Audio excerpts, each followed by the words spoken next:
extreme northern Washington County, Tennessee around Gray. Doppler radar continues to indicate some strong rotation, a 31% chance of a tornado there.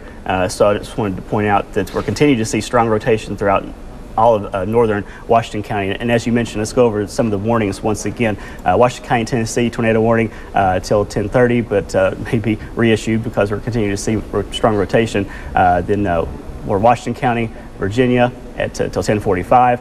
Now another tornado warning. Now let's go back up there to Smith County, and this new warning does include the Marion area, and this is with the cell that has moved through Bristol, and had a new report of a $half sized hail 10 miles north of Bristol, as we were showing you that on hail zone a little bit earlier, but also the possibility of a tornado with this cell. So now the tornado warning, as you see in red here, does include a Chilhowie, Marion, Atkins, right along Interstate 81. Once again, continuing to move right along the interstate here, and we're still seeing rotation over the Emory community. We'll zoom in a little bit more and show you some of the other areas around Meadowview, Glade Spring, Chilhowie. Need to be taking shelter right now. You want to get to the lowest floor of your house. If you don't have a basement, get to an interior room. Put as many walls in between you and the outside as possible. Stay away from windows. If you're outside, of course, get inside, and to continue to stay with us for the latest information. And we go back to Doppler radar here, show you some of the other communities around DeBesque Mill, Price Hill, and Keywood. We're watching multiple cells, and of course that's what happens whenever we were talking about this for days about how the threat coming together, and there's so much wind shear in the atmosphere. We got very warm, lots of warm moist air, and then this strong cold front coming through. Still seeing some rotation around approaching Boones Creek and Piney Flats. So let's do some storm tracks on this to give you some more of the communities that will be affected by this storm. Not necessarily a tornado, but at least by the storm. And these are continuing to move off to the northeast at about 65 miles an hour or so. So here's, looks like Bristol's going to be getting hit again. Here's a look at some of the other communities, including Tri-Cities Airport at 1036.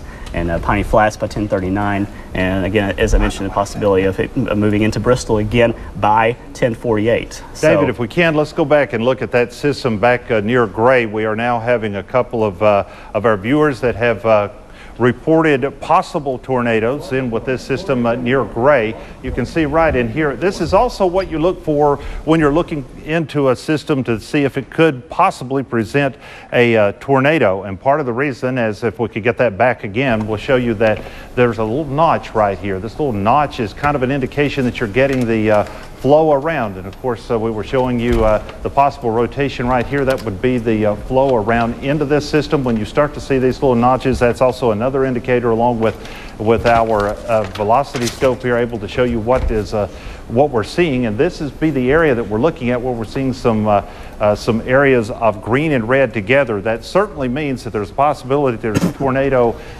in that area. It's being indicated, and that the system will continue to move on off to the east. So those of you in areas just to the east of Gray, and also into the southern portions, David told you some areas just a minute ago down toward Johnson City, that area on the southern edge. You need to keep your eye on this system as it continues to push across. Now here's the system we're talking about as it continues to track off to the north, as it makes its way off toward Bluff City, also continuing off to areas to the east like Piney Flats. You need to keep that in mind. The southern edge, here's Johnson City, talking about the southern edge of the system, just to the west of Johnson City. It's also near Jonesboro. So for those of you folks in that area, you need to take immediate action, because this could certainly end up with very challenging weather for you, and severe weather in the next little bit as it moves into your area. We'll continue to watch that pushing on off. You see areas like Boones Creek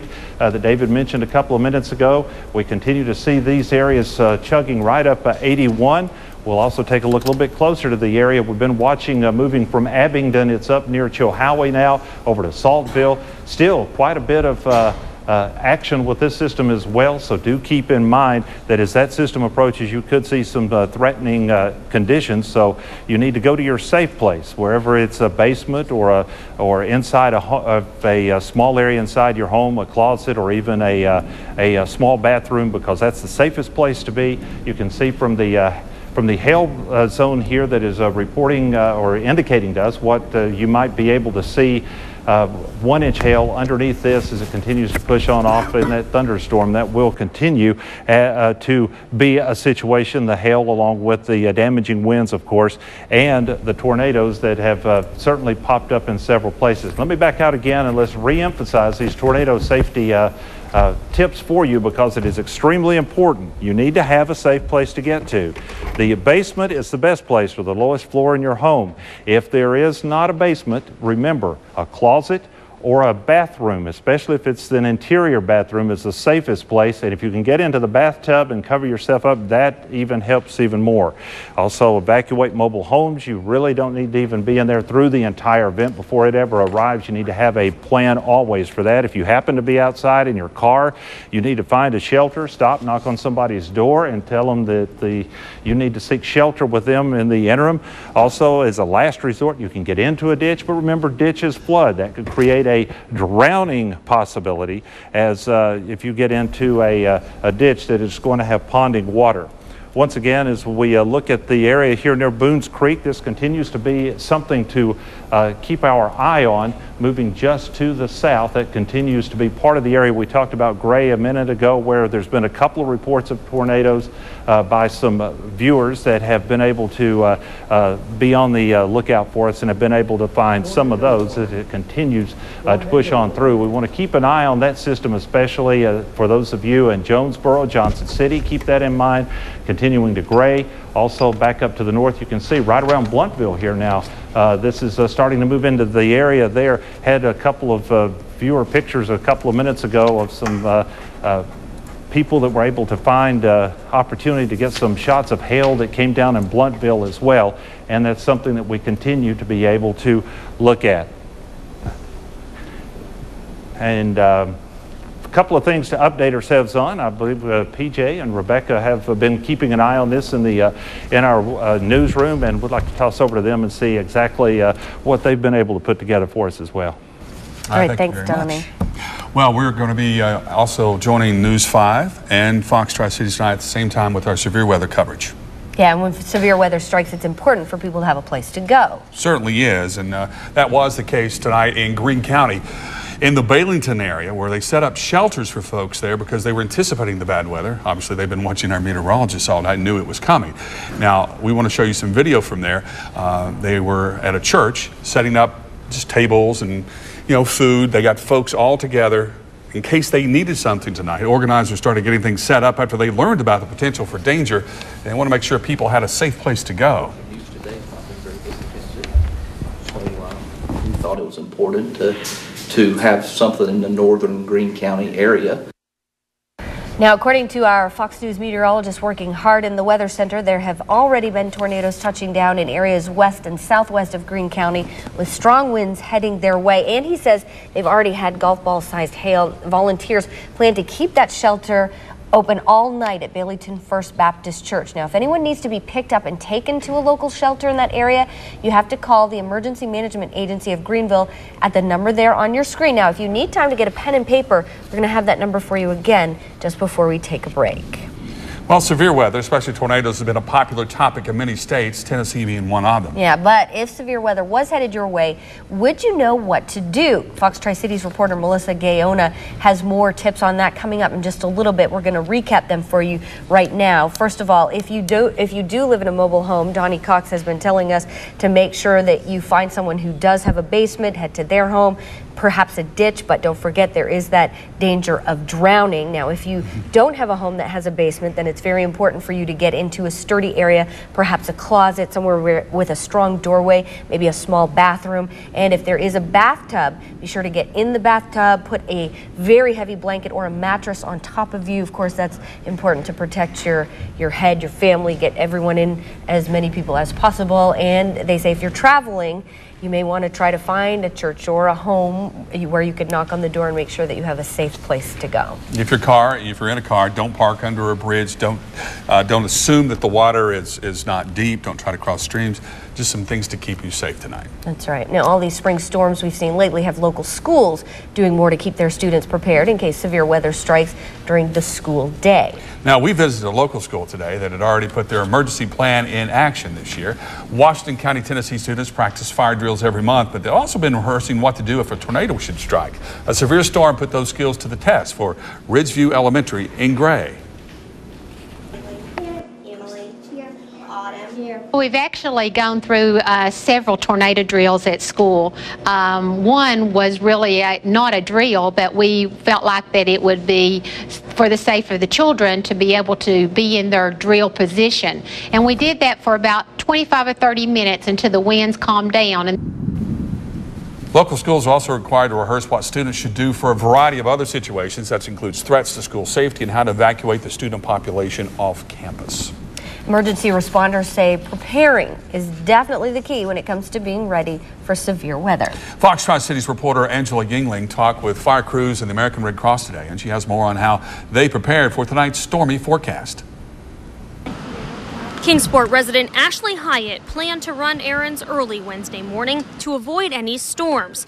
She also has a plan for when she gets home in case the storms hit near her house. I have like a half bath downstairs, and I would always say, you know, if it comes a tornado, that's where we'll go because there's no windows and it's an enclosed area. The American Red Cross says they were making some preparations of their own. We yesterday called our volunteers, put people on standby so that we're ready. And the Red Cross recommends making preparations at home, too. An emergency kit should include food, water, flashlights, and a weather radio. Communication is an important part of preparing for severe weather. While many people have cell phones, oftentimes the power goes out during severe weather and the cell phones can't be charged. So if you're having trouble getting hold of your family after severe weather strikes, the Red Cross recommends setting up a gathering place where everyone can meet in case of an emergency. That you're going to get in touch with your family, that your family is going to know you're okay. While people are preparing, the Bristol, Virginia Fire Department says they are always ready for emergencies, but they stress the importance of having enough supplies for several days. It's always good to have supplies for 3 or 4 days out. And again, good outcome favors a person who is prepared. Angela Yingling for Fox Tri-Cities News at 10. 911 dispatchers also ask that people don't call about power outages. Don't call 911 if you lose your power. They stress the importance of only using 911 in an emergency situation. Yeah, and as promised, here's another look at a phone number we mentioned earlier. It's for anyone who needs to be picked up and taken to a local shelter in Greene County. Call the Emergency Management Agency of Greenville at 423-798-1729. It is a severe weather night. That's why we're going to go back to our Fox team and our CYB team tonight for more team coverage of severe weather. Donnie Cox is standing by. Donnie, what's up? Well, PJ, as we take a look at the radar, you'll see what we're continuing to watch is the areas off to the north and northeast, as well as back to the southeast. This particular area back to the southeast, that is near the area of Gray. That's the area we continue to talk about. You can see getting near Piney Flats, continuing to push on off. You can see the signature there that might indicate some rotation, and then the little notch above it that you see right near Bluff City, that is the area that continues to be an indicator for us as well as it gets back into the areas it pushes on off to the east. Bluntville right now, you are certainly seeing a lot of severe weather, and this is the second wave to move through the entire area. We're looking out back near the airport and so forth as it continues to be a situation to keep an eye on. The Bluff City, as you see, the southern area, this might be where you could find the rotation, the notch just above it that continues to be a situation that we look at here. This situation indicates for us from time to time what we're looking at as far as the areas that might have circulation. So you see just north of Bluff City, toward the Bristol Motor Speedway. That is a little notch that sometimes indicates an inflow of air that might be circulating into what could be a tornado. And then we have the signature that we saw just a couple of minutes ago. This continues to push on off to the east at a very rapid rate. You see possibly getting into areas like Damascus at about 11:22. Observation knob, by the way, at 10:59. You'll continue to see areas like Adwolf, that is 11:42, 11:47 for Marion. Atkins at 11:56, same for Sugar Grove, as they continue to be areas that will see this particular system. And again, it has had indications of possible circulation and a possible tornado, so therefore a warning was issued.